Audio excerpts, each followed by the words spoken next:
insightful, but are you likable? You got jokes, you're the host, stand up. Are you likable?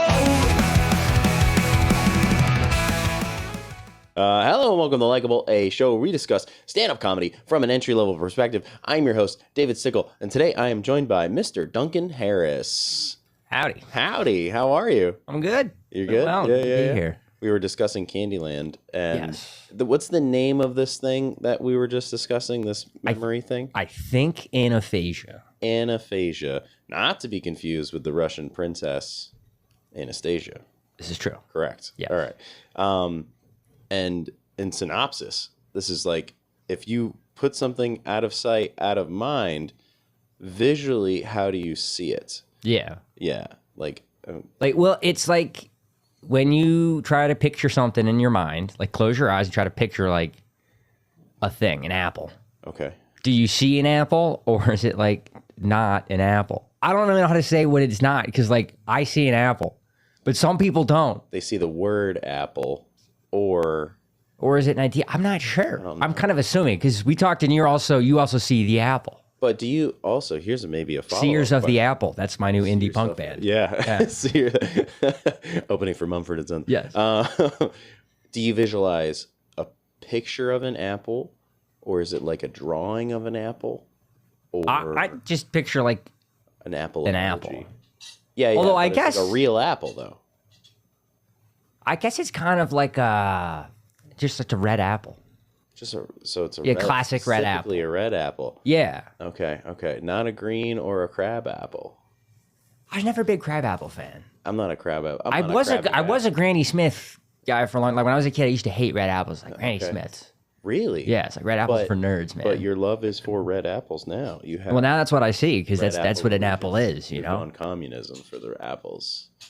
I don't know necessarily Communist apples. Maybe it's just that would be a hell of a turn. Although at this point, who knows? Apples can make a heel move, dude. Yeah, no, but I don't know. Apples. Oh, I was gonna say. I mean, the Mets have the red apple that comes out of the hat. Oh, right. At the home run, so maybe that's why I see a red apple. Yeah, I think the big red apple is pretty iconic, and you know, that would be what you would call New York if it did do a complete political switch. I think the big red apple, which would be kind of funny, but no, we don't need. No to one start calls it the that big mark. blue apple. No, they don't. Yeah. Although blue apple does sound suggestive. Yeah, I don't like that colors are now. Here, she gave him the old blue apple last night. What does that mean? I got fucking blue apples all day, dude. It fucking sucks. I don't like that colors are now associated with political parties. That doesn't seem fair to me. They kind of always have, though. You know? I know, but it just kind of sucks because like I like the color red. You know, I like the color blue. I don't. I do. Do you know what? Do you know what got really tough for me? So Yeah. I don't know how to, but so I'm 26. So I went to college in fall of 2017. So my senior year, that's when like everyone's wearing like what college they're committing to or going to. I went to St. John's University, whose colors are red and white. Okay. And I got a St. John's University hat, which was a red hat with white letters like lined up, said St. John's. Like bright red? Yeah, it looked, and like I didn't think twice because that's just the college I was going to. What year is this? 20, well, it was, so I probably started wearing the thing in like late fall 2016. So right after the election. Yeah. Genuinely not connecting it. Yeah. Meanwhile, like it is a hot issue in school. Yeah. So I'm wearing that and people would be like, oh, you fucking scumbag wearing that hat. And I go, it's St. John's University hat. They go, oh, okay. Yeah, That's just a college. I go, I'm proud of my education. Yeah. Like, I'm just in New York City, man. It's going to Queens. Like, That's so funny. and then I did, funnily enough, I rented a house while I was in school. My roommates and I, we rented a house that was on the street Donald Trump grew up in. Oh, really? It was across the street from his childhood house. Wow. Yeah. Was it a mansion? I don't Yeah, know kind how he of. grew up. The house we rented had just been bought by this like 35-year-old financial investor. Whatever. Guy made a lot of money and then bought this house and wanted to rent to students. He was like, I want low maintenance tenants. And we were like, we're the guys. Yeah. So it was like funny. We're like, we had like joined an HOA. And then like, dude, that was a funny story because we had to lie to we were lying to the landlord about how many people were living in the house. And then we had to lie to the HOA. So there were so many levels, like there were 7 of us living there. We told the landlord there were only going to be 6. Right. So that's like the starter. So who's the illegitimate friend? What's that person's name? Whose name wasn't on the lease? I'm trying to remember. We had a pair of brothers, so we just only put one of them on there. Only one of the brothers. Yeah. So I guess it was Ryan or Chris, but were they twins? No. One's a year older than me. One's my year. Okay. Yeah. And so we pull up on day 1, just waiting for him to give us the keys so we can start moving in. And admittedly, Ryan and Chris, the brothers, they're from Connecticut. They had a little bit of money. Mm-hmm. Chris had a top-down Mustang at the time. Oh. And so we're sitting in it, and the neighbor, who we took to calling French Colonel Mustard, or Colonel Sanders, excuse me, came up and he knocked on the window and he goes, hello. And we were like, oh, we're your new neighbors. You know, we're moving in here. And he goes, how many of you guys are living here? And we were like, just had a hell year with another previous landlord. We were like, oh, well, there's 6 of us living here. And he goes, that's illegal. Don't get comfortable. And he stormed off. Huh. He was like waiting for it. Yeah. And so then the landlord shows up. It's like the second time we've ever met him. And we were like, hey, neighbor already hates us. I don't know what to do. And so the neighbor called the building department in New York City, and they were going to come in and search the house to make sure it was only 3 people living there. Oh my God. Because there was an HOA regulation that said you couldn't have more than 3 unrelated people living together in the neighborhood. What? It's a lot of money in this town. How did this guy let 6 people move in knowing that was a thing? Or he just like... He didn't. Oh, he just didn't check up. He was just like, it's my house. I'm going to rent it out to who the fuck I want. That's hilarious because it's also just like, he's just like, fuck it, whatever. Well, and so... But now you've got an answer. Once we figured out the thing was, he just kind of thought for a second. He goes, fuck it, let him sue. And we're like, what? And he was like, trust me. He goes, listen, dude. He goes, if banks treat me poorly, I fucking bury him. He goes, by the time this guy's lawsuit gets through, you guys would be long gone anyway. So like, who cares? And he goes, here's what we're going to do. Because the HOA or the buildings department's going to come through and check it out. And we already moved all our stuff in. And he was like, here's what we're going to do. We're going to wait until like 1 a.m. And then I'm going to bring my van to the house. We're going to park it in the garage, or we're going to take the extra furniture out. And I'll bring you extra furniture. We're going to set it up to look like there's only 3 of you living there. Mm-hmm. Then we're going to decide which 3 of you look the most alike and dummy up a lease. That's awesome. It'll be the same lease that we have with the 6 of you. There's 7 of us. With the 6 of you. But... if anyone asks, we can produce a 3-person lease. Uh-huh. And so they come through, search the house. They deem there's only 3 people living there. And then we moved all of our shit back another night, like in the middle of the night, because we had a connected garage. And so at the end of the day, at the end of the year, it ended up being that the HOA in New York City believed there were 3 people living there. The landlord believed there were 6. And in fact, there were 7. And at times, almost 8 of us living in that house. A couple girlfriends on extended stays. Girlfriends, of course. They... really must have hated you in the neighborhood. Was like the French guy. So I picture this being like a Disney movie, right? Where it's like almost like Cheaper by the Dozen, but with just like maybe like a frat house kind of like setup. I mean, it looked that nice because part of the HOA was they had like people come and do the lawns for us. So like that's hilarious. We were a bunch of degenerate college frat kids living in this super nice house. Yeah. You're like, oh, hey, all right, he's doing the lawn, he's trimming the hedges. Were your like roommates just like throwing tins in the yard and shit like that, or did they actually? Well, we wouldn't throw stuff in the yard because you get fined for that. Yeah. Because that's where you gotta be careful. Is like you do have to like not, you couldn't party outside too much, but yeah, the inside of the house was sometimes a little rough looking. Yeah. Despite how nice it was. I remember one time we came home, because there were maybe 5 of us that were in a frat, and then 2 or 3 guys that weren't. And we came home, and the guys that weren't, we went to a frat party, and the guys that weren't had a bunch of friends over, and we came home and opened the door, and the house was just filled with smoke, with pot smoke. Yeah. They boxed the house. Yeah, they hot housed. And we were like, oh my God. Like next door, you've got like just retired investment bankers. Yeah. Just be like, what the fuck are they doing over there? They're calling every lawyer that they know. That's so funny. It's crazy. That's wild. That's so funny. And you did that for 4 years? You lived in that It was just junior year. Just junior year, okay. Yeah. And then you got kicked out for the Well, COVID hit, and then a couple of guys dropped out, and so we didn't have enough to keep the lease. But the other thing the landlord said, he goes, after the building inspectors leave, he goes, if anyone knocks on the door, even if they have a warrant, you call me first. And we were like, all right, we can do that. What a guy, dude. Yeah. Shout out Sorelli. He was the boy. Sorelli. That's how you can be 35, my age, and buy a building in New York. Dude. That's wild. Dude, I actually found out that the fraternity just got the house back like a year ago. So the boys are down there now. Yeah. They're box in the house again. We will ride. I bet you the French guy is probably not there. He probably bought a house somewhere up here. Well, that became the thing is he had other houses, so he wasn't there most of the time. So we're like, all right, okay. why are you even mad? Yeah. That's not your fucking problem, dude. Yeah, that's awesome. So are you born and raised Albany? No, actually, I'm originally from Cleveland, Ohio. Ohio. Yeah, I was born there, and then I moved out in 2006. Okay. So when I was about 7. Okay, when you're 7, and then to Albany? Yeah, to just outside of Albany. Okay. Where I'm living now. Big Ohio guy. Yeah. Yeah. Big Ohio guy. Hell yeah. 15 minutes away from where the Cleveland, what are they now? The Guardians.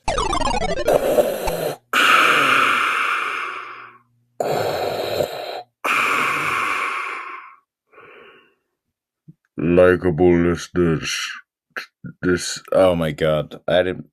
I don't know where that was going. If I'm being honest with you, guys, what are we even doing? It's the new year. I'm doing this. This is very last minute. I'm rushed. I'm so rushed. I found out a different episode. The video was not being recorded, so it's just audio for that one coming up next week. Just audio. Just a heads up. There's no video missing. I'm gonna have to do a video announcing the video not being available. Anyways, this is the Interruptible. Sorry about that. We're going to move on. On 110, I'm going to be at Magnani Winery with Kevin Ludlow. Hell yeah, he's my special little guy. On 116, just got added to this. I'm going to be on the Ugly Flamingos show.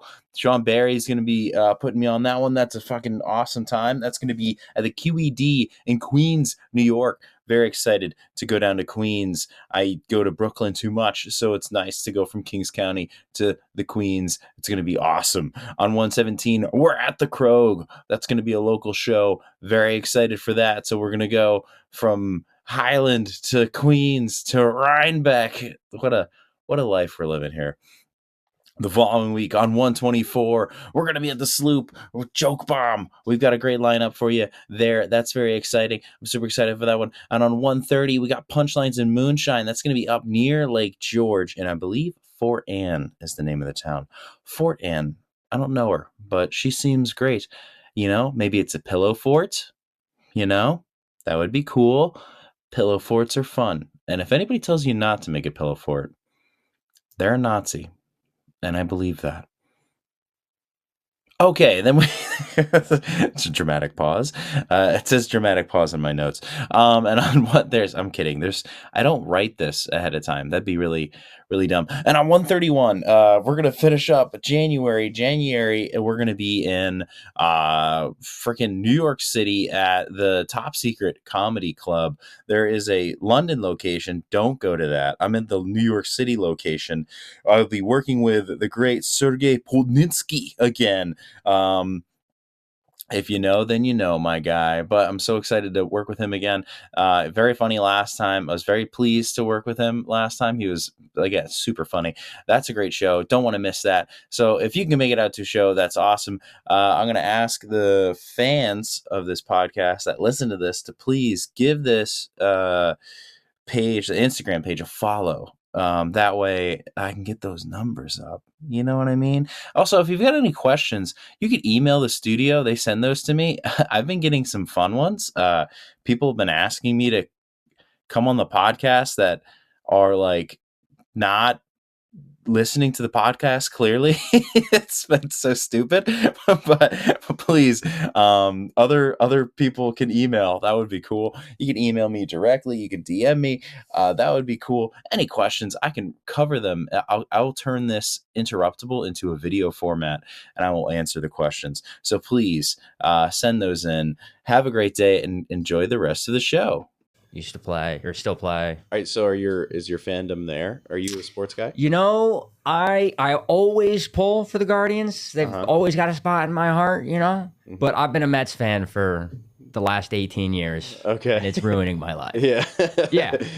Would it have been better to be a Guardians fan at this point? At this point, yeah, because they've actually won a World Series in the last decade. So, you know, that felt good to see that. But it also, like the next year, my Mets lost the World Series in pretty fantastic fashion. Mm-hmm. And we've been destroying our team the last month. So, I love to hear it. Yeah, I love we just let everybody go. Let everybody go. Everybody's out. Yeah, this is subtly becoming a sports podcast. Yeah, the last like 3 episodes, I've had sports people on, so we'll stay away from the sports because I don't know how my viewers like it. If I'm being honest with you. Yeah, if I keep going about, I'll keep going. So. Yeah, believe me, I know dudes that'll just rant about sports. How long ago did you start comedy? So I've been doing it in earnest 4.5 years. Okay. When you Although say in earnest, what do you mean? First time I ever did it, I was 14. Okay. And so I like did it maybe 10 times in like high school and college, but not enough to like really like say you do it, or once every 3-5 months isn't really enough to like learn anything and develop anything. So it's like, all right, I played around with it, but then like right after I came home from college, 2021 is when I was like, all right, every day. So at 14, what was it, like an open mic? Yeah, it was actually the Lark Tavern open mic. It was still a thing since back then. Yeah, that thing's been around forever. Amazing. Yeah. Who was the host back then? At the very first one. Oh, better question. Do you know anybody that was there that time that still does comedy now? Yes. Okay. Who? Well, let me think. Well, the guy that hosted Mo, I hear he still kicks around every now and again, producing a couple shows every now and here and there. Cool. And there's people that know him. And then I want to say every now and again he still comes around. Tommy McGuire Jr. I don't know. He's a local Albany guy. Okay. He kind of took a step back after having kids, but okay, that happens. But he hosted the very second time I was there, like 3 months after that. Mm-hmm. And I did 1.5 minutes to 4 people, got absolute silence. It was like, walked off stage. And I remember him being like, it happens to everybody. What does a 14-year-old do a set about? Mostly my name. Okay. The fact that my name is Duncan, and like at the time it had just been announced that Albany was opening its like 250th Dunkin' Donuts. Okay. So it's just the whole like, my name's Duncan, not Dunkin' Donuts. Mm-hmm. And riffing on that. Oddly enough, I'm working on a bit right now about my name is Duncan. You're like, you know what? I have a voice now. Yeah. I can, honestly, I do that with I do that constantly. I spent like almost this whole year just going, let me find everything I've ever written and see if I'm good enough now to make it work. Yeah, I always backtrack. I have like a really long like notes section. And my I just have one massive note page that goes for years. It's awesome. Yeah, it's nice to have it. Not to mention notebooks piled up at home with just meaningless writing. Yeah. Sometimes it's really bad. I just got into listing stuff, which is now consuming pages upon pages. Makes me feel good about like, oh man, I'm writing so much. Listing? Yeah, like just like if I have 2 conflicting topics or like something like that, I'll just list on each side the differences or the similarities, and then just see if I can do a crossover joke between the two. Okay. So like my example of this is like I have my grandmother, so I list everything about the grandmother, and then she's recently gotten really into Joe Rogan. So then I list everything I think of when I think of Joe Rogan. So now I'm like, most people's grandmothers want to bake you cookies when you feel sick. Mine wants me to take ayahuasca, and there's our bridge. Yeah, so, I see that. Yeah, I go a little bit differently about it, where I'll tease the idea, and I kind of like, I think Jay McBride calls it like clouding or bubbling, where you kind of make the idea the center and you just stem off in all different directions. Mm-hmm. And so for me, I'm trying to like expand, and then I look at it as like, those .io games where you're like a circle and you have to like consume other circles. Okay. You used to play. It's like there was a fish game that was like that too. Yeah, right? There's like paper.io or like the one I'm talking about is Agario. So it's like agar.io. Okay. And you're a circle, you can put a name on it. So like I remember in high school you'd see like Donald Trump and Kim Jong-un and shit like that. Mm-hmm. And then you just like bump in other circles. And if you're the bigger circle, you can like consume them and then you get bigger. Mm-hmm. And it's just a stupid like computer game. But in my head, I think of my circle as like when it's starting a bit, you've got just that little circle. And then you're trying to move it around. Mm-hmm. Every little part of it, take up as much as you can. And eventually you're like, all right, maybe if I keep it over here, that's the best spot for it. But what if I push it way the hell over here and then, trying to take aspects from all of it. It's a little more chaotic, I think, than listing. Yeah. That's how my head works. So like when I started writing, it was very much like I would just get a premise, and then I would just get like kind of hammered and just like write like silly things that I thought of when I was doing it. And then it turned into like, if I had like a good like 5, I would just repeat it out loud and just see if in the awkwardness of me just standing there, if I came up with anything. So then that was my writing process. And now lately I'm trying to do this listing thing just to get different angles in. Yeah. You know, and I'm doing it with old material too. So it's like, it's interesting because I'm just like, oh, I've been doing this bit for a very long time.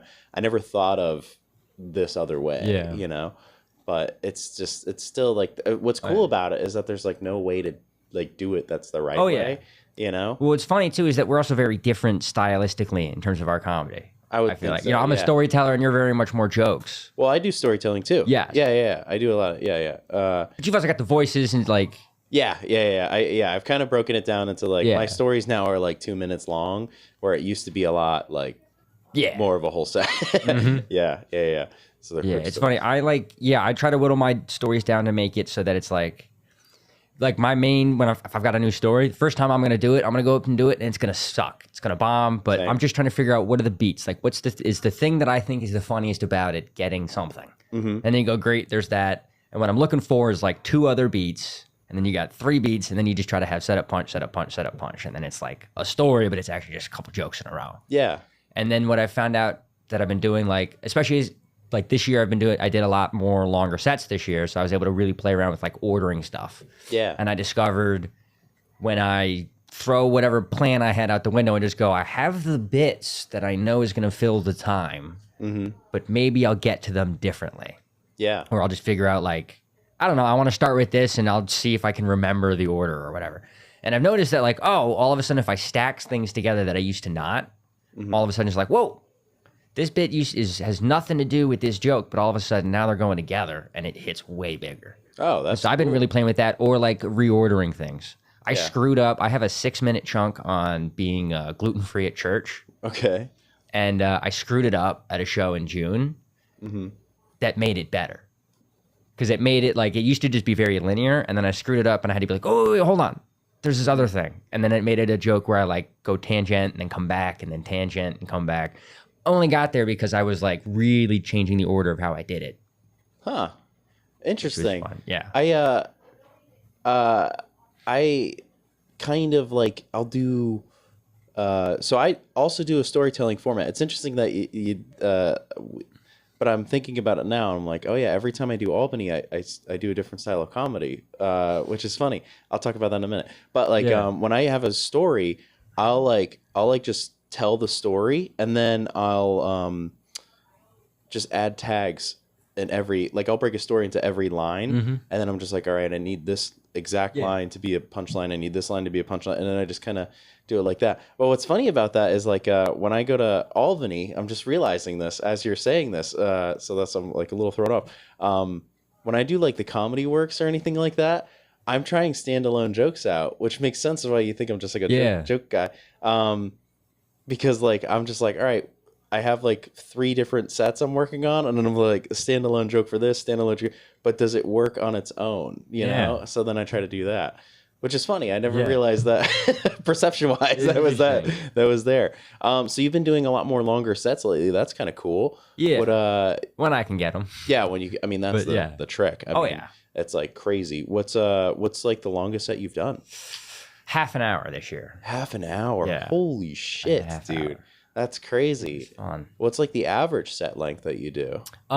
These days, doing a lot of like 15-minute sets. Okay, that's awesome, dude. So like, that's awesome. That's about where I'm at right now. Is 15. Yeah. 10 to 15. I really want to do more 20s. I'm getting those every now and again. Yeah. When I can stretch or whatever. Like, I've been getting a lot of work at the Comedy Works lately, but it's been very last minute, which has been fun. That like, that's been actually a lot of my shows in the last 6 months have been like, I've been getting a lot of stuff, but it's been like, hey man, in like 2 days, can you come up and do a thing? And I'm like, yeah. Yeah. I think Patrick said that was like kind of the case too, where they just kind of like hit up last minute. Okay. That's sick, dude. Because I mean, that's a real club. That's a real crowd. Like that's because there I can kind of stretch sometimes depending on the night. You can go, all right, well it's 15-ish. Yeah. Have fun with it. So that's cool, dude. Do you so that's been the bulk of your work. Is it like showcases? Is it like featuring? Is it like where are you finding yourself? For the most part, right now I've been hosting a lot. I mean, I host a lot of everything. I host an open mic every Monday. I host all the time too. Yeah. I mean, there have been times where I've been like, damn, I'm hosting like most of the open mics in this 2-week span. I'm like, I need to stop. Yeah. You know? And then you just go through periods where you're like, I don't want to host anything. Yeah. I just want to go up and do a set. And then sit down. But there's a great utility in that. Not only just like learning how to be a good host, which is a skill on its own, and learning how to kind of like build and break a room and keep that going, but like learning how to get funny on a cold room. Yes, 100%. Really like makes it so that when you're not the opener and you get the feature spot, or you're like the third guy, or you're doing a bar show and you're the fourth guy in, and the crowd's perfectly warmed up, then you can go in firing on all cylinders 100%. and just crush. Yeah, I host at Laugh It Up often, and one of the things that I've been doing for a long time as a host is like I'll just do a joke about this topic or about this topic, and basically if you're paying attention in the back of the room, you have an idea of whether they like dirty or clean, and you know how they feel about some crowd work versus, you know, like, so it's just like I'm kind of just like touching bases on a bunch of general comedy to see what the other comedians, so they can learn and figure out what they want to do. What's nice is that like when I'm not the host and I'm like either, you know, the first up or like the middle or whatever, because I don't headline that often, is to like just like listen, and I'm like, oh man, like I'm actually going to do this joke instead, you know, like it's in you get all that information and you feel like you're more apt to just like kill when you get up there. Oh yeah. But hosting is like an amazing tool to have in the belt. Yeah. Yes. It's been fun, especially because like I've probably hosted between open mics and shows, I don't know, hundreds at this point, right? And so I'm at a point now where it's like, yeah, for the longest time you're like, all right, at first when you're hosting, you're like, I just want to warm them up to jokes. I don't want to upset them. I don't want to step on any other comics' bits. So like, let me just like set the room up nice, and like that's all I want to do. And then you go better, and then you're like, yeah, let me try to like figure out what are we doing here. Maybe make sure I'm not going too hard. Or like if you've got, I know for sure if I've got like comics that are going to go a little hard right after me, I'm going to make sure I bring in some chippier stuff, because I'm not the most chippy guy. But I've got those bits, and so I'm like, okay, let me bring some of those out, so at least I'm warming them up for what I know is coming. Yes, yeah, yeah. And then now I'm at a point where it's like, all right, I'm pretty comfortable going up in front of 10 people who 2 seconds ago were like, it's fucking cold in here, man. There's no heat on. Like, Rich Williams, I've been working with him a lot lately at Comedy Works, and he has this over where he goes, hey, if we get 2 more people, they'll turn the heat on. You know? That's funny. and I think it's honestly just that like there's been a problem with the heat and they're getting it fixed or whatever. I'm not sure, but like it's funny that like, you know, if you have to walk up there in front of people who are just 2 seconds ago like, it's wow, we're gonna stay. Yeah. There's not enough people to leave, you know. And you go up there and you go, all right, well, I'm comfortable enough that I think I'm gonna make them laugh. Now let me try something that is a risk and see if I can pull that off in the cold room. Yeah. And then when it does, boom, we're off to the races. Yeah. And so far, it's been working out. Yeah. So far, Yeah, have you had a situation where it's not landed? Just bits. Okay. Not the whole set. Okay. But I've got up there, and then I've dropped a bit, and then I just, you know, you kind of go, well, there's 2 more minutes in this. I could dump out, or I could just sit in it and then see if I can come out of it, you know? And that's been fun. Making that decision lately to be like, let's not save this. Yeah. Let's just sit in it and wait for the next idea. Try to come out of nothing. That's like a really like a mature way to think while you're up there, and I think a lot of people don't realize how much active thinking comics are doing while they're performing. You know, so that's like an interesting thing. Like, do you when you, I can hear people out there. That's so funny. When you're like up there and you're feeling them out and you're just like kind of like sitting in there, like I know that like I start to like sweat, or I'll like do like a stupid like little nervous laugh when I have a joke that I'm like laugh. You know? Do you feel like you have a tick or anything like that? Yeah, I'll say. Well, the first is as a bit is starting to die, the amount of times I say, you know what I mean? And like lean into it. Like I'm literally trying to force it. You know? I was just talking to some comics last night about like when you come off stage and your set was fine. It wasn't bad, but it wasn't like great, but it was fine. Like you got through it, you got laughs, you got through it, but you really had to work for it. Yeah. And it could be the same set you did the night before, same jokes, same words, but you just really had to work for it, you know? And it's like trying to quantify what that is about like that. So it's like when I'm starting to really root for it, you know what I mean, comes out, and then it's just a lot of like, I don't know. Well, I don't know. I just start looking down because it's like I don't want to look at the audience and go, I don't know what I'm saying. I got nothing. I'm just like spinning through the Rolodex, going bit. Give me something quick. Give me something quick. Give me something quick. Yeah. And so yeah, I think you know what I mean. It'll probably be my biggest like, Yeah, once I start sweating, and what I do now is like I'll stare off into the ceiling trying to think of something else. So I'm like, please God, like give me something that makes them like me. Because sometimes it really is. It's like I was on a show that I completely flopped on like 3 weeks ago maybe at this point, and I went up there. The host did a good job of setting up the room. But I should have identified that these were like quick laughers. Okay, they're like, ha ha. yeah, You know, and it was just like a quick. that's the most annoying kind of a set. It's either that or like when people just smile at you, like they're having a good time. You When can't say they're locked in and listening. yeah, And they're not I hate upset. that. They haven't been entertained yet. And Yeah. you're like, damn. Yeah, I can't emote laughter out of you, but I know you're happy to be here, you know?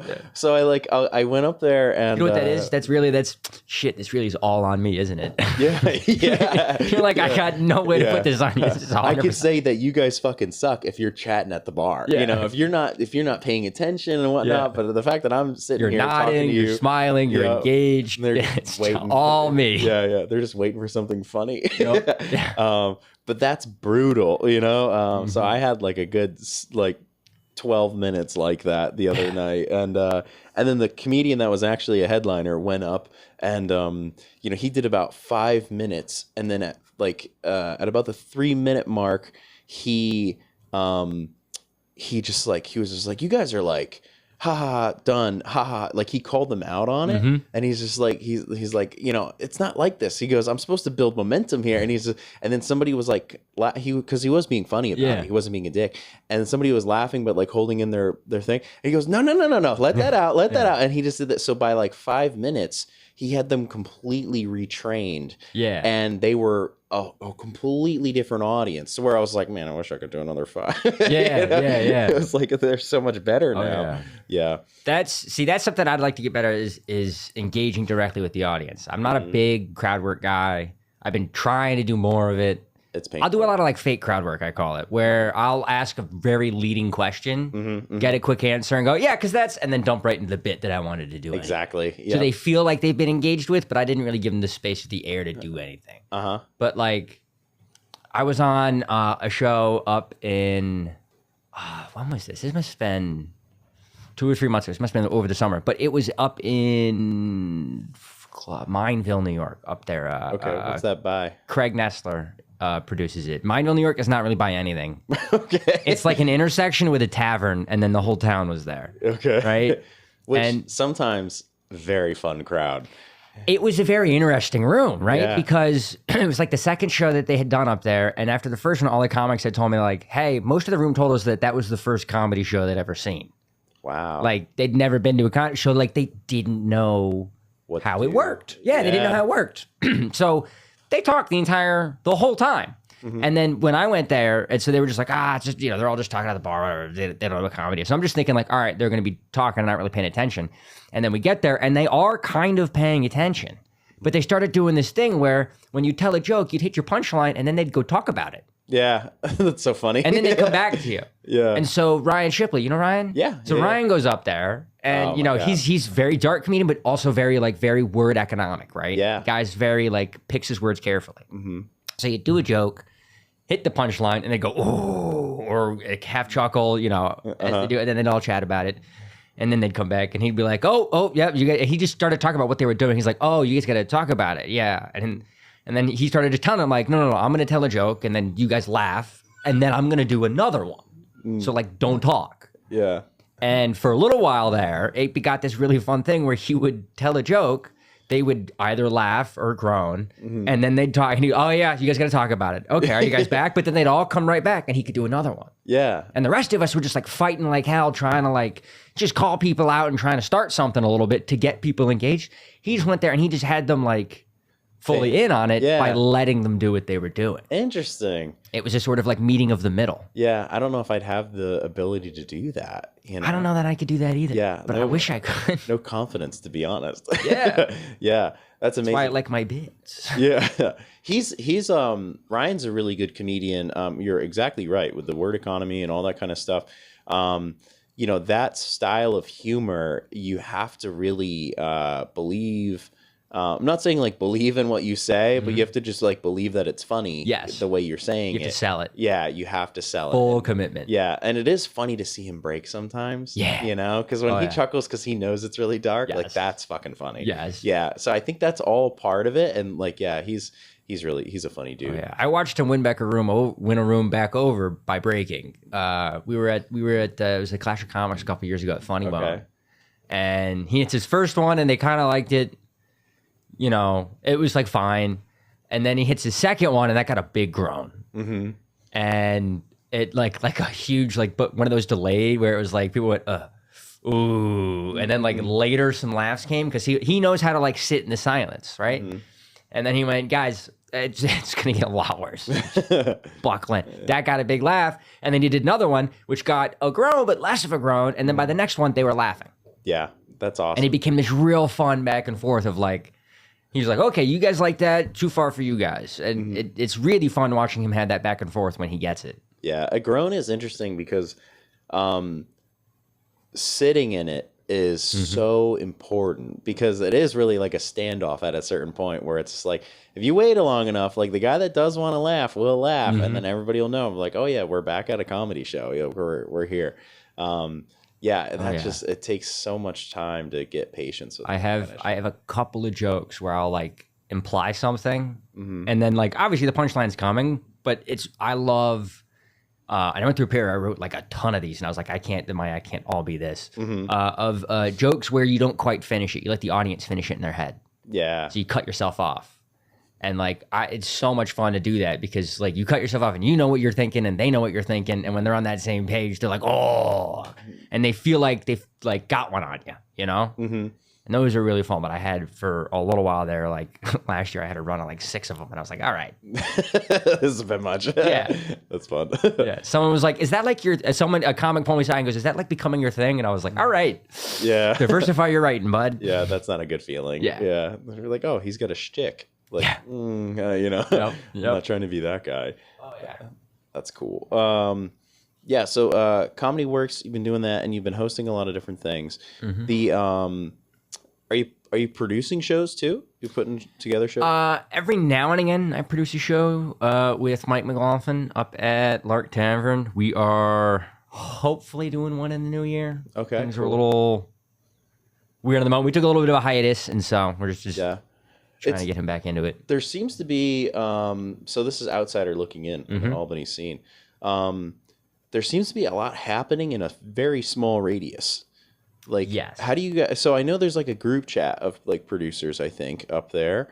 Yeah, and sort if of. this is news to you, Yeah. I'm sorry. No, I'm in it. Okay, cool, Yeah. cool.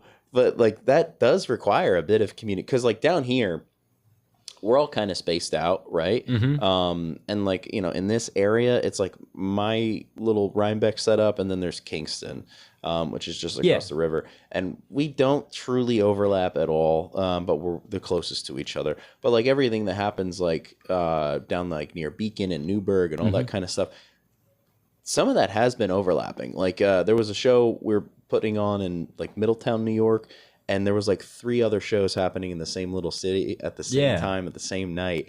And like thankfully ours had great attendance, but like I'm like curious what it's like to kind of be like in the same city trying to hit like the same market essentially. Like So that's kind of the impetus behind why that group chat formed. Okay. Was originally just like, hey, we're starting to put more shows together. And I mean, even way back in the day before it was created, it was like, because I think this is like the second iteration of chat. I don't know. But it was, things started happening where it was like there's 2 shows on one night and they could potentially be like across the street from each other or something. And now it's like, okay, especially 3 or 4 years ago, the market up there was small enough that you're like, okay, we're pulling from the same pot here. Yeah. So we need to make sure we're not double booking things and like spread things out so they're not on the same week and try to make sure so that everyone can share the love there. Yeah. These days, it is still a bit of like making sure we're not double booking things, but it's also we kind of work together to try to like promote together. Okay. To an extent. Cool. So that chat, Albany Comedy as kind of a collective are kind of associated with Metroland, so they help us out. They'll put it's like a free publication upstate. Oh, okay, cool. And so that goes out. It's like all over Troy, all over the capital area. It's like a free little newspaper that's just like local events and stuff. And so we're in there and we promote some of their stuff. And so like some of that has been beneficial. And so that's been like the last couple of years has really been people coming together up there in Albany to try to like further it. Okay. Build it out a little bit more, make it more of a thing. And so I think the thing that we've succeeded the most in Albany is letting Albany know that we're there. Yeah. Because there are, as you said, there's a ton of shows. I mean, and we're spread out, but like we've got Mike's and shows in Troy. We've got a ton going on in Albany. There's stuff going on in Latham. Some of our guys have spread out, and we've got guys that produce shows. We're kind of loosely connected with some Amsterdam guys, and and obviously we're all friends with a bunch of you guys down here. And so like we're trying to spread out, but also get people from these surrounding scenes to come up with us as well, so that we can have not the same. There's about 40 of us or so, and so if you have 10 shows a month, that's more or less going to be the same people rotating through all those shows. So the more we can. That seems like the tricky part because like I'm running into this issue now. Like I produce some months I produce 5 different shows, and like it's tough because like there's a lot of people that I'm meeting through. We started the Don't Tell for the Hudson Valley, so there's like a lot of people I'm meeting through that, and then there's just like the local comedians, and then there's just other people that I've met through the city that I'm trying to get up here, and like there's all this kind of because I want to get exposure down there, right? So it's like all of this kind of stuff, and I'm just like, man, like it's tough, like sometimes I feel like I got to produce more shows, but that is like the bane of my existence right now. So I'm just like, man, like that is tough. So that was like a thing that we ran into. Was we all of a sudden like we all were like, let's all produce more shows and like build the scene out, and we'll all get more stage time. It'll help all of us and all this stuff like that. And then we were producing too many shows. Yeah. Now I don't want to make the comparison to you because I don't know the very different markets, but we were having like sometimes we'd have like 3 or 4 shows at Lark Tavern in a week. Wow. Okay. Yeah. One. And so the it's same things like that where So it was that, or it would be like just like so many shows that it got oversaturated. So then everyone kind of dialed back a little bit, and so like me and Mike, we try to space out when we put ours. We do it every like 6 to 8 weeks to a couple months because we don't want to have one every month to do because there's a lot of regular monthly shows in town. Yeah. And we don't want to just add to that. We want to make sure that like when we do ours, it's something a little bit different. That's not to say that it's bad that we have monthly shows. I love monthly shows. I get on some of those stuff sometimes. But it's also trying to like understand the market you're in and not overdo it. 100%. Yeah. So like I do a monthly here in Rhinebeck, but I mean, it's like we get a lot of repeat people. It's like a cool, like little, and it's a no cover show. So it's like a cool little night out for everybody, which is cool. What's interesting is that like the Don't Tell that I'm finding is like that's a much younger demographic. So like and then like we just had a show at Sloop, right? We did a Don't Tell show at Sloop. The average person there was like mid 30s or like trending towards 40. When I do a show at Sloop without the Don't Tell, average age is like 50, and I'm like, okay, so we're hitting a different market here. In the same venue. So it's like interesting that like the newsletter works for different things, that made me wonder if I should have done a second show at Sloop this month, but I mean, no, I'm too tired. Look, the other thing though is like no matter how many shows you're producing, if they're doing well, don't stop. 100%. Like that's the other thing is like we can say like, don't oversaturate, but if you're like, hey man, I'm doing this many, and they're all fucking great. Yeah, I'm not trying to cannibalize my own market and then be in the bag for like paying all these fucking people. It is interesting though you bring up the demographic because that is something that's fun about bouncing around through different venues and different rooms. Like even Lark Tavern, depending on who's producing the show, you get a different demographic, right? So like interesting, or like it's just very, so Mike McLaughlin also hosts a bingo over at Beer Gardens. We promote our shows there. And I am one of the, I'd say on almost not anymore, but on the younger side of the comics these days, right? All right, especially when I started, I was, like 21 in the area, so I was one of the younger guys on the scene. But so I market to all my friends, and I have some friends that help me push out to their friends like that. And like my little brother went to Albany, so I can kind of use him to push it out to a lot of that crowd. And he graduated like 2 years ago, right? So, so our shows tend to have a much younger demographic, kind of college, just out of college age kids, whereas like some of the other shows tend to be like a lot of 30s and late 20s. And then depending on the venue, like you go to Van Dyke over in Schenectady when they do shows, and depending on like I went to a show produced there by Alana and D, and that was like a full spread, all ages. But then when you go for the competition, it generally tends to be on the older side, that kind of 30, 40, 50 years old. Yeah. And so it's interesting having to be like, all right, how do I play in this room? What does well, what doesn't? Yeah, that's a fun thing to think about too, because like, like there's just like references you can make versus the audience, like, certain lines that I'll use. Like sometimes I'll just reference, like, I do the Patrick Warburton voice, right? And I'll lean more on Kronk as far as the voice goes, just because like they're gonna identify with that more if they're younger, versus like if it's older, I will lean more on Putty from Seinfeld, and Family Guy is kind of universal, I think, at this point.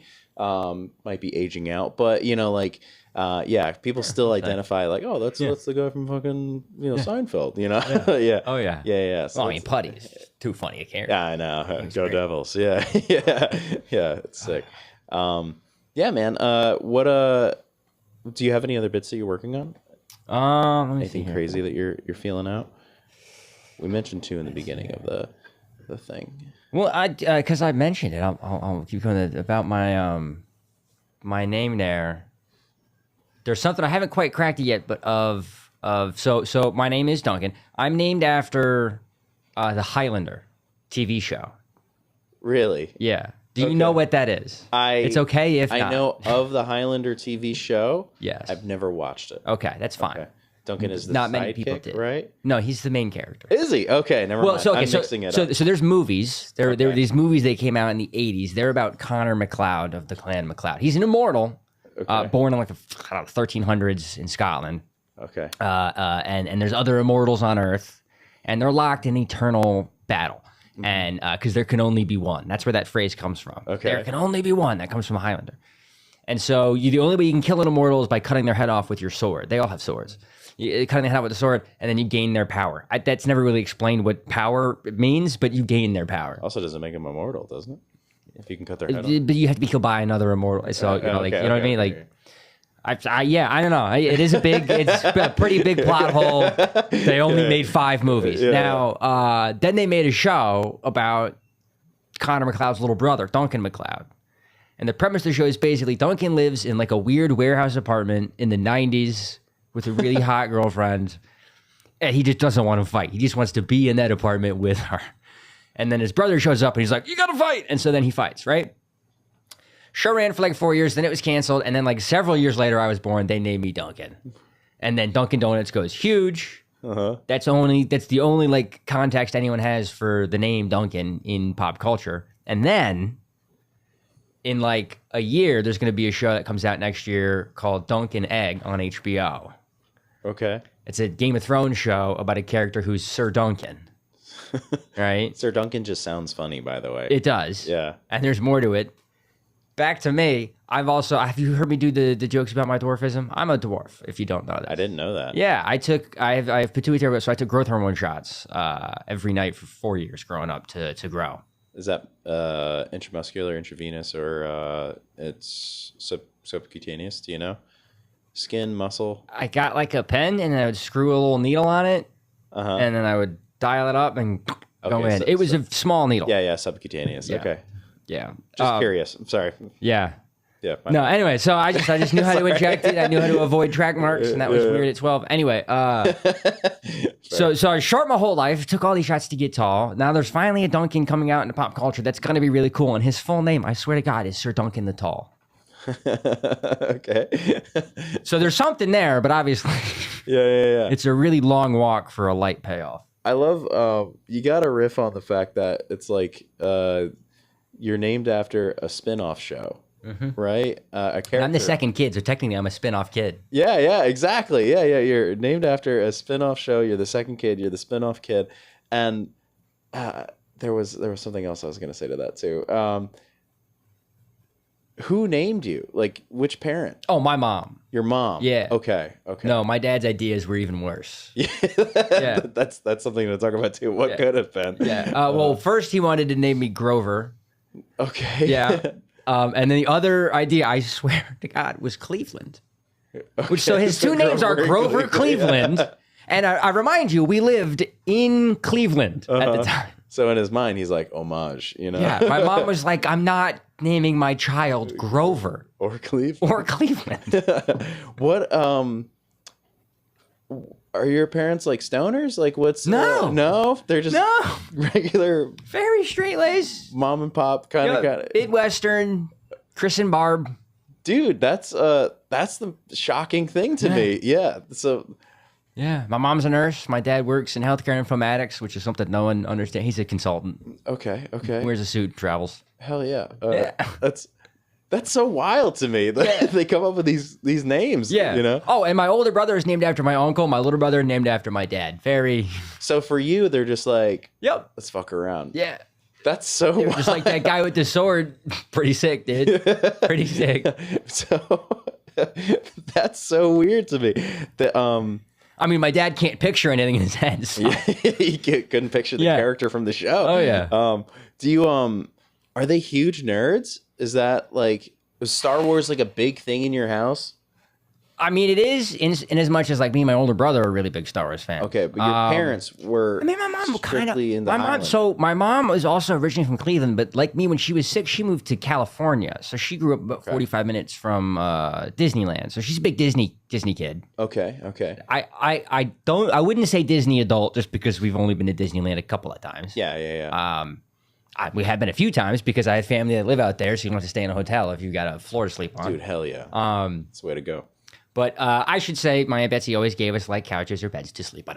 Anyway, so she's been big movie fans growing up. So yeah, I don't know. So it's not that they were necessarily nerds, but they were huge. Like we watched all sorts of movies when I was young. It was like when I was really young, it was like Abbott and Costello. You watch all the Abbott and Costello movies, and then it was like, all right, you guys are a little older, so we're gonna do like all the 1950s Agatha Christie whodunit. So like, and then they were None, The Most Dangerous Game, although I think it's actually 1947. But like all of those movies. And then it was like, all right, you guys are 7. Here's just all of Bill Murray for some reason. Awesome. And then like also we're going to give you National Lampoon's entire catalog. Yep. I had And then National Lampoon as a kid.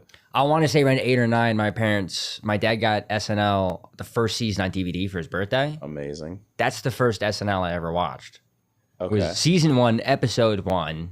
Chevy Chase doing the fall, George Carlin hosting. So, that's amazing. Yeah. By the way, but you started comedy at 14.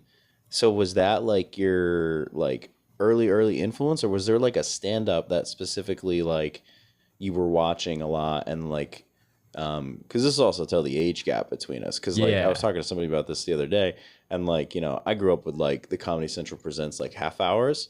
But at the time, like Daniel Tosh was new, I remember Tosh.0 pop. Like I remember when Tosh.0 started. Yeah, so Tosh.0 huge was something that came way after he started comedy. Yeah. So it was like, but when he was just doing that half hour, he was like, still a young comic and like all that kind of stuff. I remember all those So for me it was like, I remember watching SNL the whole first season, and like loving that. And so then it became like we'd record SNL and we'd watch it on Sundays, which my parents still do every week. That's awesome. And from there, what was it? I started doing, George Carlin, his opening set, his monologue is basically a 10-minute bit on the differences between football and baseball. Okay. In football, there's a time limit. It's a strict 4 quarters, and if there's not, done in regulation, there's a strict overtime regulated period. In baseball, we don't know when it's going to happen. We might even have extra innings, right? Yeah. So I started doing all these jokes to my friends because I could just imitate the influx of his voice. Mm-hmm. And I liked getting the laughs. Mm-hmm. So then I'm like, I need to find more of this. Mm-hmm. So I went to YouTube, And so I found things like I was finding like stand up on YouTube. I found late night, started watching Conan. Okay. So he was big. And then I found on Amazon Prime, you could watch all the old Comedy Central presents. You could get the old HBO half hours. And so I just started ripping through those. And anytime a comedian said a joke I liked, I'd write it down. I'd go to school and tell my friends. That's funny. And then at a certain point, I was like, damn, I should start writing my own jokes because I'd started feeling bad about getting other comedians' laughs.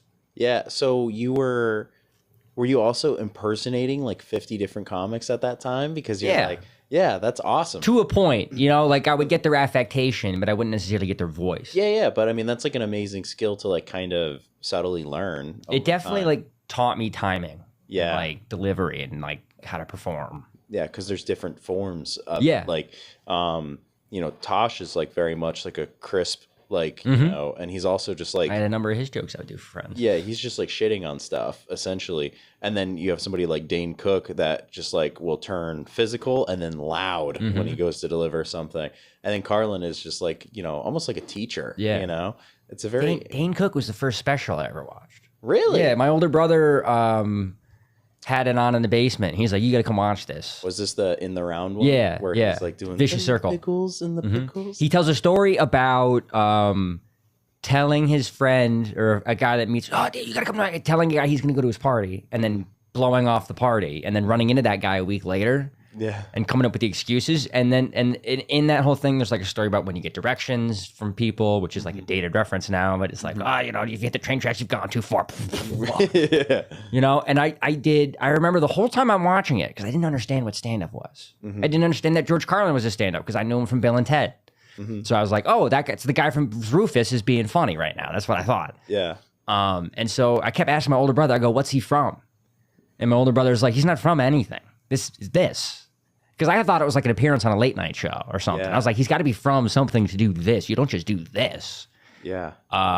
And then we watched, like, I think it was Kevin Hart, Laugh at My Pain. Oh, he said she had no nipple. Yeah. That. Yeah. And that's when I was like, oh, this is jokes. It's like you can be funny. And then, like Tosh pointed out, let's throw 20 seconds on the clock and see how many jokes we can come up with. That was like, oh, you can just do jokes. I didn't know that. Yeah. And that was like a big So watershed moment. That's like amazing because I feel like even just for like the listeners, like if people are listening to this, they probably have an idea of what stand up is, but it's like we don't really talk about that often, and it's kind of come up like 2 or 3 times in the conversation we've had. Has. The people that just don't know what they're supposed to see, you know. Well, it's also interesting when you hear stories about like stand up around the world, because stand up is a uniquely American art form. We developed it just like snowboarding, just because I want to mention that because I love snowboarding. But like snowboarding is also uniquely American. But you know, stand up's American, as is like baseball. So I'm going to use that as my parallel. Seeing how it's done differently in other countries and how they're learning to adapt to it. So the baseball analogy is the way they teach you to throw in Japan is completely different from the way they teach you to throw in America. In America, you get the Birdman, and it's all kind of mechanical like that, where it's just like one big fluid motion trying to get the coordination down. Yeah. In Japan, they break it down bit by bit on the mechanical motion. So you learn totally differently. I don't know specifically how, but translate that to comedy, which is new in areas like Eastern Europe. There's an like burgeoning scene there that's brand new. Yeah. And like in Russia. And so they're still learning how to react to it. Yeah. And it's interesting watching them like go through like phases. So you look at like England, I always say is about 10 years behind us, right? So they're still like 2015 comedy. Yeah. Interesting. You know? Yeah. So if you go and watch like any of like the British panel shows in like 2005, 2010, it's going to feel very 90s. Yeah. In their comedic style and delivery and the way they write. Yeah. And then, you know, if you look at like the kind of the stand-up coming up out of Africa right now, feels very like they're still hitting early premises. So it feels very like 60s, 70s, 80s. Yeah. Because they're still just doing these premises for the first time because no one's heard them. Yeah. And there's not a lot of jokes per minute. But like, And it's interesting hearing that they're still hitting those same premises. The same relationships between men and women, relationships between your father and son, mother and dad, like all those same jokes that you're like, oh, dude, that's Seinfeld did that on Carson in 82. Like you can find someone just learning that premise. Not because they're stealing it, because like they just happen upon it because they're new to comedy. Universal human experience. Yeah. It'll never happen, but I had a guest from Russia lined up to Zoom for this. Oh, and that would have been sick. would have been sick. She started an open mic over there, and we had discussed like what this show was, what I was looking for, and all that kind of stuff. And then she's like, yeah, I'm in Russia, so like there's some stuff I can't talk about. And I'm like, okay, cool, send me a list. It was a very long list. And then like you can't even imply that homosexuality exists. Damn. That's crazy. Yeah. But yeah, I was going to talk to her about how she started an open mic in Moscow, which is... How do you avoid homoerotic implication? I don't know. Do you know what I mean? Maybe it's the English language is just very homoerotic, but I feel like it's everywhere. Yeah, I think it's interesting because there's like, because I do the clean comedy thing too, but there's also like, it's big in the South, it's big in the Midwest, but like, you just don't touch topics like sex at all. So it really is like, you kind of have to take away all of that. And then like, for clean, you have to take away some drugs. I think she said she could talk about drugs, but there was like a list of drugs that could not be referenced. Right. So it's just like interesting. It's almost like trying to break it down to like strictly squeaky clean comedy, but you can't even talk about politics at all, which is, can't imply anything, and she said like, they will listen to it and they will throw me in jail if I fuck up. And I'm like, holy shit, like we're not doing this. Yeah. It would be so stupid to get in prison for a podcast. Especially to be like, I'm just in my little coffee shop here, but I'm staying in New York. Yeah, what's funny is I would have done the Zoom from home, so it would have been like... You just close the loud and be like, oops. Ooh, shit. Ooh, Stranger Things 5, though? Yeah. We're like, man... Let's see how 11's doing. Yeah, it wouldn't be the first time a white dude has gotten, people in trouble while wearing boxers. But, From the sanctity of his own home. Yeah, from the sanctity of his own home. Hell yeah. Yeah, no, it was an interesting thing. But it is back to what we were talking about, like that universal human experience of just like these like relatable things. And I think, something I forgot on some shows, but, I've been really trying to connect with is that like, for me, the emotion sells the act, right? So it's like, like maybe people aren't relating to the fact that my childhood therapist is also my childhood lunch lady, right? But it's a bit it's objectively funny. It's objectively funny, but maybe they can't relate to it, but they can relate to how upset I am about it or like how I feel about it, right? So the trick is to project that feeling. Yeah. It's funny to still be upset about it. Well, I mean, I'm just like, I got fucked over, dude. Yeah. like I needed somebody that was a psychologist, not an expert on sloppy joes, but yeah, it was, yeah, she, shout out Barb. Yeah, no, it's funny. Cause like there's so I manage a bar, right? And it's very much the local drink up for the teachers after school. And there's people that don't even teach at the school I went to that go there, and they do this program, right? It was called Banana Splits.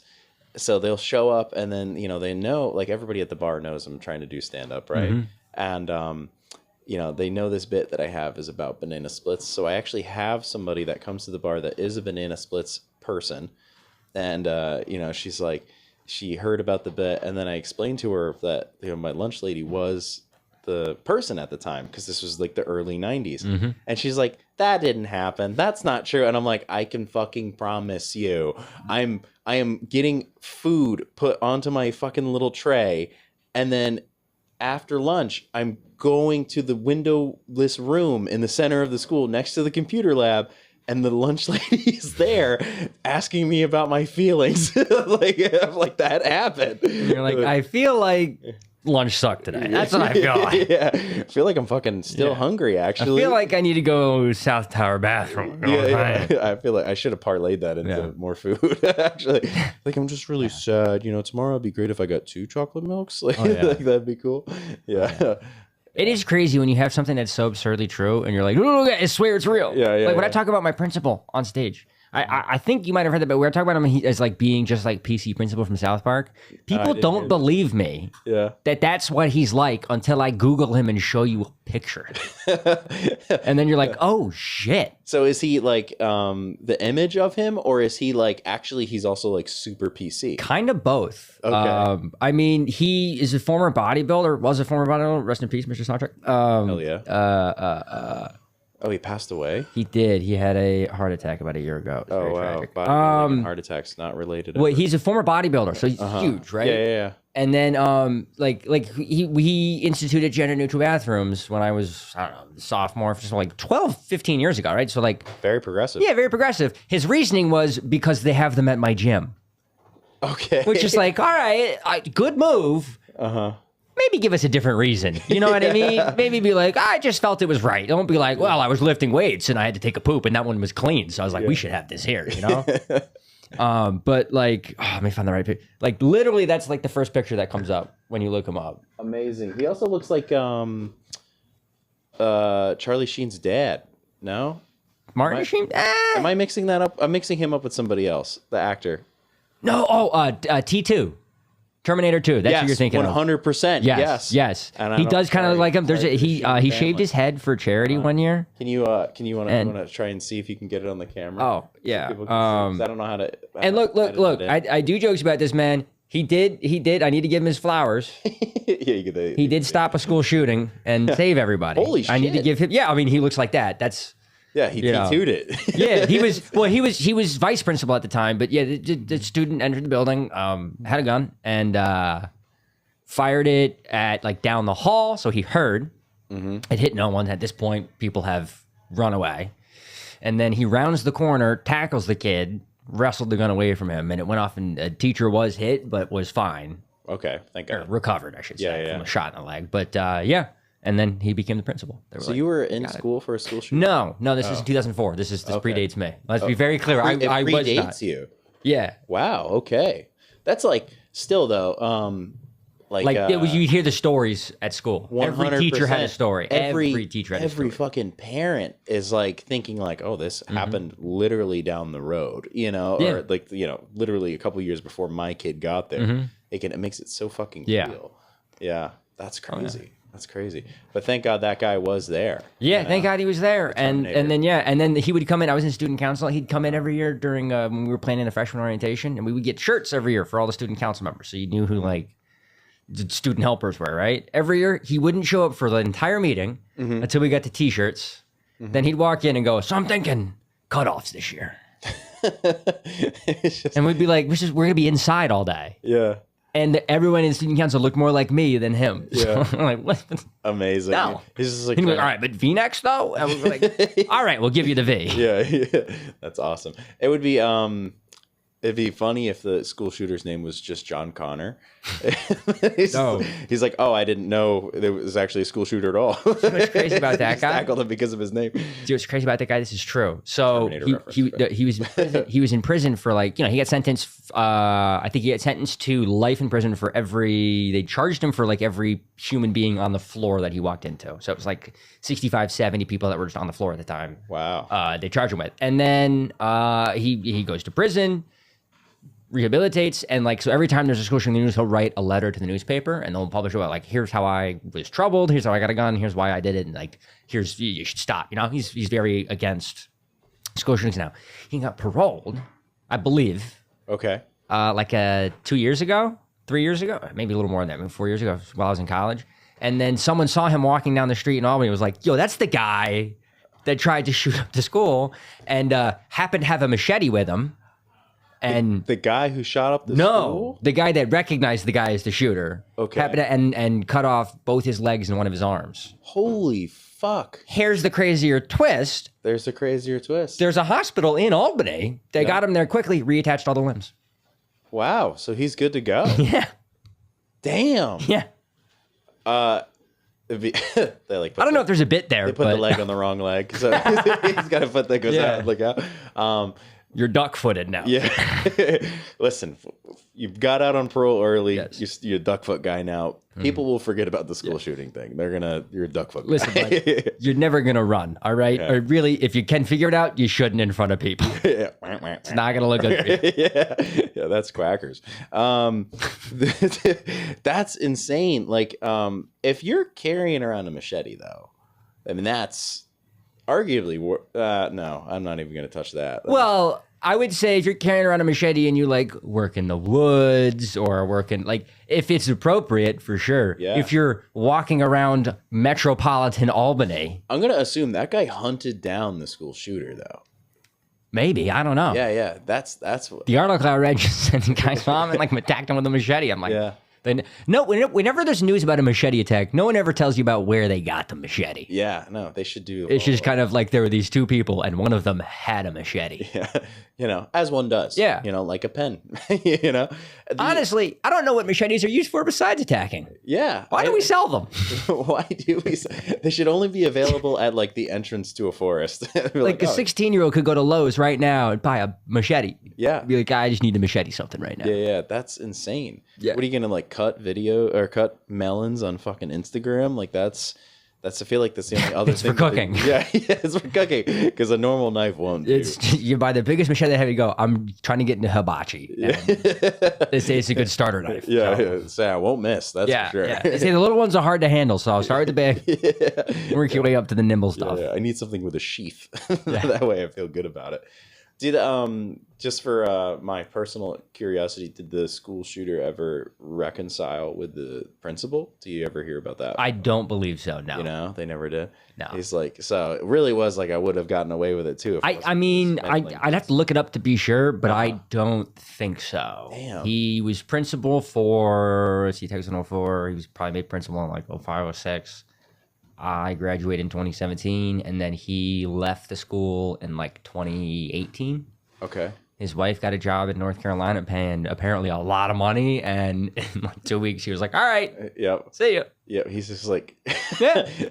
he's like- working at a gym. He's like, what do you guys think? Cutoffs? And they're Yeah. like, yeah. He goes, I found my place. Yeah. Yeah. No, yeah, so he moved down there and then had a heart attack like a year ago. That's sad. Yeah. Man. Hero. That's the message we're taking away. Wouldn't let us park at school in the last 3 days Why? because they're like way a long time ago. There used to be a big senior water balloon fight in the parking lot, sanctioned by the school. And then a couple things happened. There was allegedly like $1,200 worth of water damage done to someone's car. They were doing things like filling truck beds with water and like super soakers and stuff. There were rumors, unconfirmed, I've confirmed them, of like peeing in water balloons, rock salt water balloons. Oh, that's lame. The word is Sawchuck got hit by one of these pee balloons and axed it. And then he said no parking at the high school for the last 3 days of high school.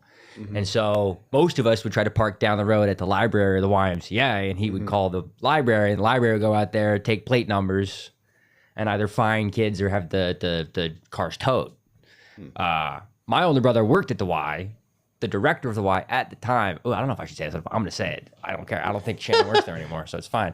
The director of the Probably won't ever hear YMCA this. of that Y, Yeah. her husband was an economics teacher at the high school. Uh-huh. And so any of the students that worked at the Y, she'd be like, yeah, you guys can just park at the Y and walk over. So we would do that, and all you had to do was just pull your parking sticker out of your window, and they wouldn't walk over to the Y because the Y didn't want to give up plate numbers and have people in their parking lots. So when the school would call them and be like, can you guys see if your other students are parking at? They'd be like, no. So there's a lot of stuff going on there. But Yeah. Yeah. High school was interesting for sure.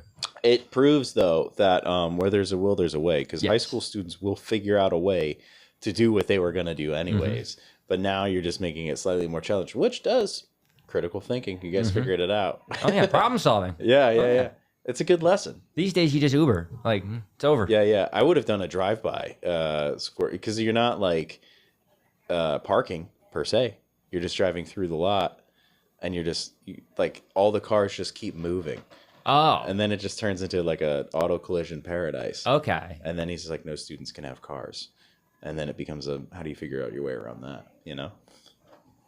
So you're saying we had to drive by at the high school? Because you can't park at the high school. Yeah. Right? That's the rule. You can't Oh, park. so you're saying you just flood the drop-off lot Yeah. as never ending? Never ending. Yeah. Oh, that'd be good. Well, because Yeah. there were still buses coming. Yeah. So Yeah, the buses that could too. be Because now fun. you can catch up to them. Well, but he left, and then the next principal came in and was like, "Yeah, you guys can park. I don't care. Like, it's Yeah. school. Come and park at the school." Oh, okay. So he's the guy that realized that just like, Yeah. you're going to figure it out anyways. Like, it's inevitable. Yeah. I think he was just like, I don't know why you wouldn't be allowed to. Of course you guys can park at the last 3 days of school. It's still school. Yeah. That guy was also scrawny and not jacked at all. I'm pointing at my I realized. Yeah, not jacked at all, which he never had cut off shirts. I think he was taller though. I think he was like 6'9". They kept hiring real tall guys at my school. Hell yeah. I feel like a principal is supposed to be very tall and stern. Yeah. Yeah. Stern to a point, I feel. Yeah. There's a couple of really good principals in that school district, and they're not as stern. Yeah. They're just nice guys, Okay. you know, I don't know how I feel about that. steady hand. But they're like all like Sure. like the one that I'm thinking of is like a wrestling coach type Okay. guy. He used to be a wrestling coach. I don't think he coaches anymore, but like that's the kind of attitude. But like he's really like he walks around like the best coach. You know what I mean? That's what I feel like. Your principal's like your general manager. You know. Mm-hmm. So you gotta go get. You need a Buck Showalter type. Yeah. Yeah. I just like they gotta be tall though. I'm not gonna move away from this. They gotta be tall. The kids gotta walk into school and then just do the whole like. So you're saying if you're short, you're not smart? Is that what you're saying? No. Nothing about intelligence. I'm just saying like from perception of child to. But is it like maybe this is I genuinely did just think this and saying it out loud. Well, we're gonna hear how it sounds. Isn't the principal supposed to be like the smartest? You know what I mean? Like if the teachers are smart, that's why they're teachers. The principal's like, well, that's the smartest teacher, dude. Like that's I not guess how that something works that at I've always all. internalized. Yeah. No. That's not how that works Yeah. at all. The principal is supposed to just be like, like the fucking the organizer. Just like, hey. Yeah, I get that, Yeah. but does it also kind of make sense though? It feels right smartest. that you're like the smartest teacher. Yeah. They're just rocket scientists. Yeah. They're all fucking Like, principals. oh, if you're a principal, it's like two teachers in one, you know? They could teach any Yeah. class. That's actually, all-time sub, Yeah. We're actually eliminating positions at the school. We're just all-time subs. Yeah. It's just the principal. Hell yeah. Sick. We're going to wrap it up here, buddy. Is there anything you want to promote? Anything you want to plug? Do we have anything new coming out soon? I am looking to launch a new podcast. Okay. I've got most of it ready to go. I just got to start recording. I'm going to record episodes. So I'm looking at like a late January release, hopefully. The idea, it's going to be called Best Job, Worst Job. I talk a lot about work in my stand-up because I worked a crap load of weird jobs. Okay, same. And so I don't want to come on, have a bunch of comedians on and talk about comedy. I want to have comedians on and we'll talk about the jobs they work while you're trying to make it. Okay, 'Cause I very feel like cool. it's very fruitful. So I dig that. yeah. Yeah. Looking for that. Just talking about work. I mean, jobs are a big deal right now. So Are you going to do it in video, just audio? we're definitely gonna start audio. I'd like to move to video because I can flip my basement into a studio, I think. So I want to try to make a nice setup there, but Hell yeah. want to get it out as fast as possible. So I dig it. I'm a Yes. big fan of just doing it and then tinkering as you go. oh yeah, it'll be a growing thing. Yeah. What's interesting is I've also just recently become just because I mentioned to my parents that I'm going to start my dad was like, oh, I want to start a podcast too. Can you help me with that? So Oh, so you're going to collab on equipment? I guess my dad wants to do a podcast for the church, and like it. Honestly, when he said that, I was like, "Oh yeah, sure, that'd be great." He used to stream the masses during COVID. He would be the guy that went up and set up the camera. And then he pitched me an idea about like, I just want to do like 25 to 30-minute conversations, parishioners talking about their stories and faith. And I'm like, I'll be damned if that's not like a good idea for you. Is it? That's kind of cool. Yeah. Yeah. You got to get him to explain more about the name. You know? Yeah. I don't know if he can though. He can't picture it. You know. That's true. he's like, I can't fucking do this. How does he picture his faith? I don't know. Like growing up in church, I always, they tell us stories. You picture it. Yeah, that is true. So what's he hearing? Just words? What does he think the arc looks like? That's what I'm saying. Yeah, that's so strange. Does he just picture? He doesn't picture an arc. Does he? He pushes the word arc. Does he rest in the knowledge of knowing what an arc is in concept? Like, is that what it is? Are you just resting in? Are you that in the moment? Yeah. When I picture the Ark, this is a tangent. When I picture the Ark, I picture standing in the middle of the boat inside the Ark with all the pens lined up, and it's smelling horribly. Like, I don't even see any animals, like, because I could just see the rows of pens on each side, and I just picture it smelling like fucking manure. Horrible. I've been on enough farms that, like, I don't know, unless it's really, really bad, farm just smells like a farm. A little manure is not bad. Of course, yeah. But I will say, when I picture the Ark, and this is 100% true, it's the one from Bruce Almighty. Okay. With Steve Carell. Yeah. That's the Ark I picture in my head. Okay. I'm picturing mine's in cartoon, and I don't know why. But I was just like, this is like it's a drawing of an Ark. Maybe I saw a book or something when I was a kid. The apple. When I picture an apple, it's a cartoon apple. It's like a cartoon red apple. Oh, Yeah. perfect. So you do have a cartoon. Yeah. Sometimes cartoon. Uh-huh. But like I said, I'm seeing the Ark from Bruce Almighty. That's a live action movie, baby. Maybe it's because, like, in elementary school, it's like A for apple. And there was always that That's the apple I see. That's the one I'm picturing on the A on the wall. Yeah. That's the apple I see. Well, we're solving these mysteries, my friend. Sick. Down to the real hard truths. Okay, we're going to get out of here. What do you picture? Comment below. Likeable is filmed and recorded with the Radio Free Ryan Clip. Thank you to Jen Hamoud and Matthew Rosenberg, our producers. And thank you to the Epicurean, which hosts us for each and every episode. Come in, stop, and shop, and maybe you'll catch us on the air. Likeable is a comedy-based podcast. We're experts in absolutely nothing, especially what you picture when you hear things.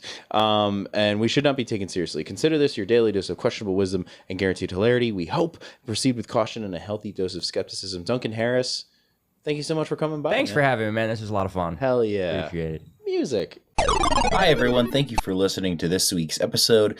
If you are listening with just audio, or if you are checking us out on YouTube, please, either way, we do have I have my own personal YouTube, which is at David Stickle Comedy. If you can check out there for like comedy clips and, actually this podcast, or if you want to just follow the podcast's Instagram, at Likeable Pod on Instagram, at David Stickle Comedy on Instagram if you want to follow me as well.